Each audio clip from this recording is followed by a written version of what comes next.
ఉమ్మడి పశ్చిమ గోదావరి జిల్లాలో కోడి పందాల మాటున గ్యాంబ్లింగ్ గేమ్స్ జరుగుతున్నాయి. గుండాట పేకాటల్లో లక్షల్లో డబ్బు చేతులు మారుతోంది. హైకోర్టు ఉత్తర్వులు అంటూ నిన్న మొన్నటి వరకు హడావిడి చేసిన పోలీసులు కూడా సైలెంట్ అయ్యారు. ఊరూరా జూద క్రీడలకు ఒక్కో టేబుల్ కు లక్షల్లో వసూలు చేసి మరీ నిర్వాహకులు అనుమతులు ఇచ్చారు. పెదమీరంలో జరుగుతున్న గ్యాంబ్లింగ్ గేమ్స్ పై మరింత సమాచారం మా ప్రతినిధి భార్గవ్ అందిస్తారు.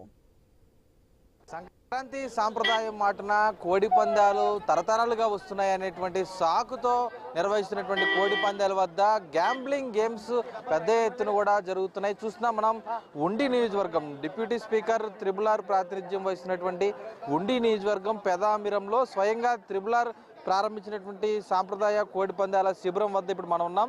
ఇక్కడ చూసినటువంటి కోడి పందాల శిబిరం ఒకవైపు ఉంటే ఆ బరికి పక్కనే ఉన్నటువంటి ఆ గుండాట పేకాటకు సంబంధించినటువంటి ఆ గ్యాలరీ కూడా మనం చూడొచ్చు. ప్రత్యేకించి గ్యాంబ్లింగ్ గేమ్స్ ఏవైతే ఉంటాయో పూర్తిగా అటు జూదం వైపు వెళ్ళొద్దంటూ హైకోర్టు పోలీసులు చెబుతున్నప్పటికీ కూడా ఇక్కడ మనం చూస్తున్నటువంటి గ్యాంబ్లింగ్ గేమ్స్ ఏవైతే ఉన్నాయో గుండాటకు సంబంధించి ప్రత్యేకించి కూడా ఇక్కడ నిర్వాహకులు కూడా అన్ని ఏర్పాట్లు ముందస్తుగా చేయడంతో ఉదయం నుంచి ఇవన్నీ కూడా ప్రారంభమైపోయాయి. పెద్ద ఎత్తున వచ్చినటువంటి ప్రజలు కానీ బంధుమిత్రులు అందరూ కూడా ఈ సాంప్రదాయ వేడుకల్లో పాల్గొంటూ వచ్చి ఇక్కడ కూడా ఈ గ్యాంబ్లింగ్ గేమ్స్తో కూడా పాల్గొని ఎంతో ఉత్సాహంగా కూడా వెళ్తున్నారు. అయితే ఇది ఒక జూదం అనేటువంటిది సాంప్రదాయం ముసుగులో కూడా వారందరికీ కూడా అలవాటు అయిపోతున్నటువంటి పరిస్థితి కూడా ఉంది.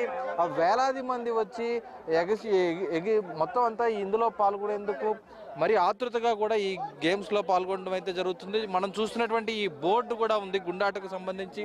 ఇందులో నెంబరింగ్ గేమ్ ద్వారా కూడా ఈ టేబుల్ నిర్వహిస్తున్నారు. కొన్ని చోట్ల సినీ తారల ఫోటోలతో, కొన్ని చోట్ల హిందూ దేవుళ్ళ ఫోటోలతో ఈ విధంగా వివిధ రకాల బోర్డులు అనేది కూడా ఏర్పాటు చేసి ఎక్కడ పడితే అక్కడ కోడి పందాల శిబిరం ఒకటి ఉంటే అక్కడ ఈ గ్యాంబ్లింగ్ గేమ్స్ మాత్రం కోకల్లుగా ఉన్నటువంటి పరిస్థితి కూడా ఉంది. ఎటు చూసినా కూడా ఈ గ్యాంబ్లింగ్ గేమ్స్ శిబిరాలే కనిపిస్తూ ఉంటాయి.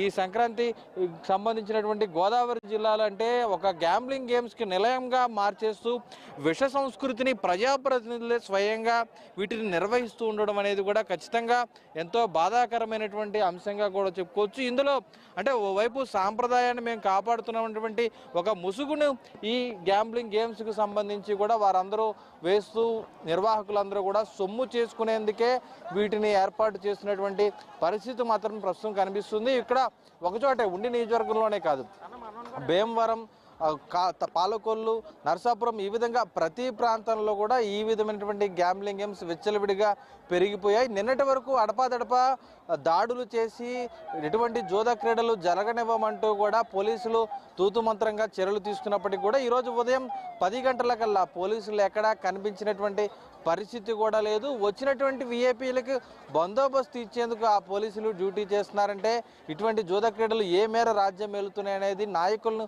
ఏ విధంగా నడిపిస్తున్నాయి అనేది కూడా మనం అర్థం చేసుకోవచ్చు. ప్రస్తుతం ఇందులో పాల్గొనేందుకు ఆ చిన్న పెద్ద అంతా అటు మహిళలు కూడా తరలి వస్తున్నటువంటి పరిస్థితి కూడా ఉంది. ఆ మహిళలు కూడా ఇందులో వచ్చి ఉత్సాహంగా పాల్గొంటూ కూడా వెళ్తున్నటువంటి పరిస్థితి కూడా ఉంది. వివిఐపీలు వస్తున్నటువంటి వారికి కూడా ప్రత్యేక ఏర్పాట్లు చేయడం చూస్తున్నాం. మనం చూసినటువంటి కార్లన్నీ కూడా ఒక ఫ్యాన్సీ నెంబర్ 1 ఉన్నటువంటి కార్లే ఒక 10కి పైగా ఈ ప్రాంతానికి వచ్చాయి. తెలంగాణ, ఏపీ, కర్ణాటక, మహారాష్ట్ర ఇతర ప్రాంతాల నుంచి కూడా విఐపీలు ఇక్కడికి రావడంతో వారికి పూర్తిగా కూడా సర్వీసు అందించేందుకు నిర్వాహకులు ప్రత్యేకించి లగ్జరీ ఏర్పాట్లు కూడా చేసి ఇక్కడ నిర్వాహకులకు సంబంధించి అయితే ఎక్కడ తగ్గేదేలే అనే విధంగా కూడా వారి నిర్వాహకులు ఏర్పాటు చేయడంతో కోడి పందాలతో పాటు ఖచ్చితంగా ఈసారి గుండాట పేకాటలో కూడా దాదాపు వందలాది కోట్ల రూపాయలు చేతులు మారేటువంటి అవకాశాలు అయితే ఖచ్చితంగా ఉన్నాయని చెప్పుకునే పరిస్థితి ఇక్కడ కనిపిస్తున్నాయి. ఇది ఇక్కడ తాజా పరిస్థితి.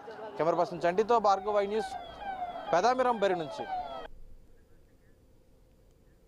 ఇవి ఇప్పుడు వరకు updates. Keep watching I News. మీతోని మీ వెంటే.